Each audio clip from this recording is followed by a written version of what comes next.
The Aloha chemical sunset is a favorite of many teachers. This demonstration has been around for many years, and the reason that it is still around is because it teaches a lot and it's a well-received demonstration. When teaching about solutions, colloids, and suspensions, this is a colorful and an entertaining way to show something about the properties of those materials. We've tried this demonstration a number of different ways, and it works best with an overhead projector. Sometimes an overhead cam or things of that type, you might have that device in your room, but we've found that the old overhead projectors are really the best ways to do this. And so what we have, a 1-liter beaker with a pattern cut out.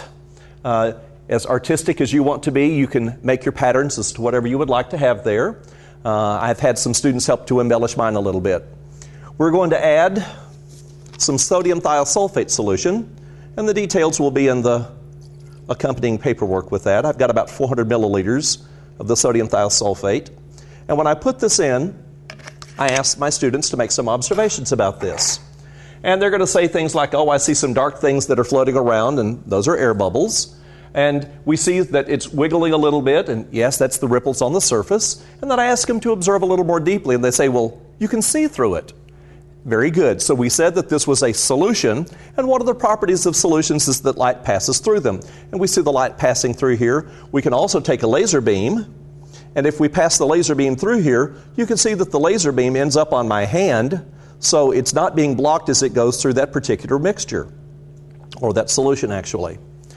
Then what we will do is that we're going to add a little bit of 1 molar hydrochloric acid to it, and we're going to then dim the lights, and we're going to watch what happens as this process begins to take place. We'll talk a little bit about the chemistry and the results when we're finished. So the hydrochloric acid going in, we'll give it a little stir. We have to have a couple of props, so some flowers and a nice pineapple drink. And it would be appropriate to have some Hawaiian music playing in the background at this point. And so we begin to ask the students something about anything that they see taking place, and we begin to think about the lovely state of Hawaii.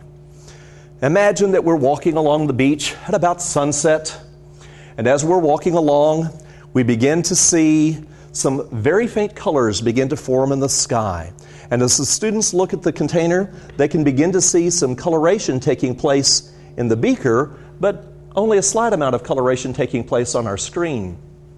And as we walk along in the Hawaii, kicking up the sand and looking at the surf and sipping our pineapple juice and thinking about the lovely day that we've had in Hawaii, we begin to see the sun as it begins to set and the colors as they begin to form.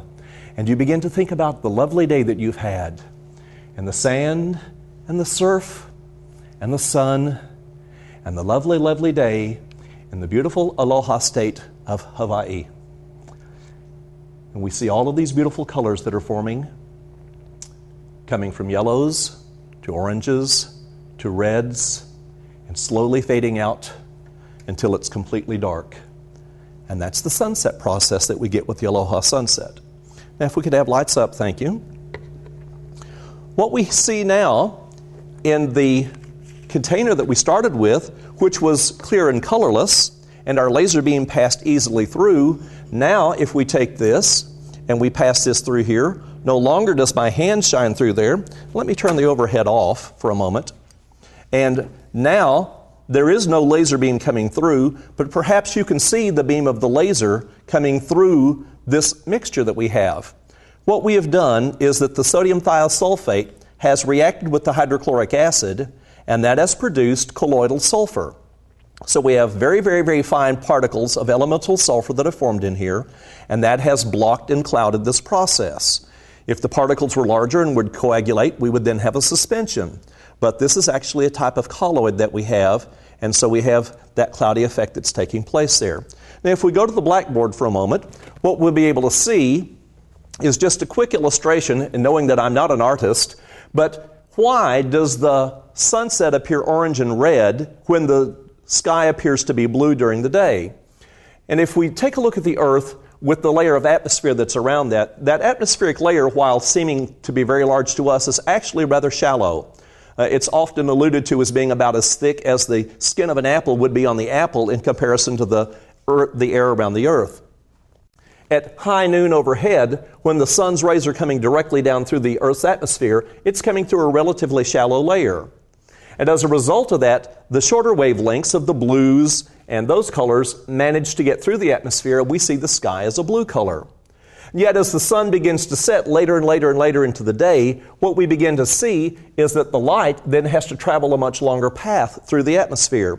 That atmosphere loaded with water vapor, with dust, with other types of particulates that are in there, much as the solid particles that we had with the sulfur, it begins to scatter that light more, and it tends to scatter the short wavelengths, the blues, and those types of colors, the purples, more than it does the reds and the oranges. And so it is the longer wavelengths of the reds and the oranges that tend to permeate and tend to get through the atmosphere with all of that particulate matter in there and the water vapor. And so that's why the sunset begins to change. So if we start off with sunrise, we have beautiful sunrises with many spectacular colors. As the day progresses, the sky becomes more blue in appearance, and then as we go towards sunset, what we would then again see is that we would begin to pick up those oranges and those reds.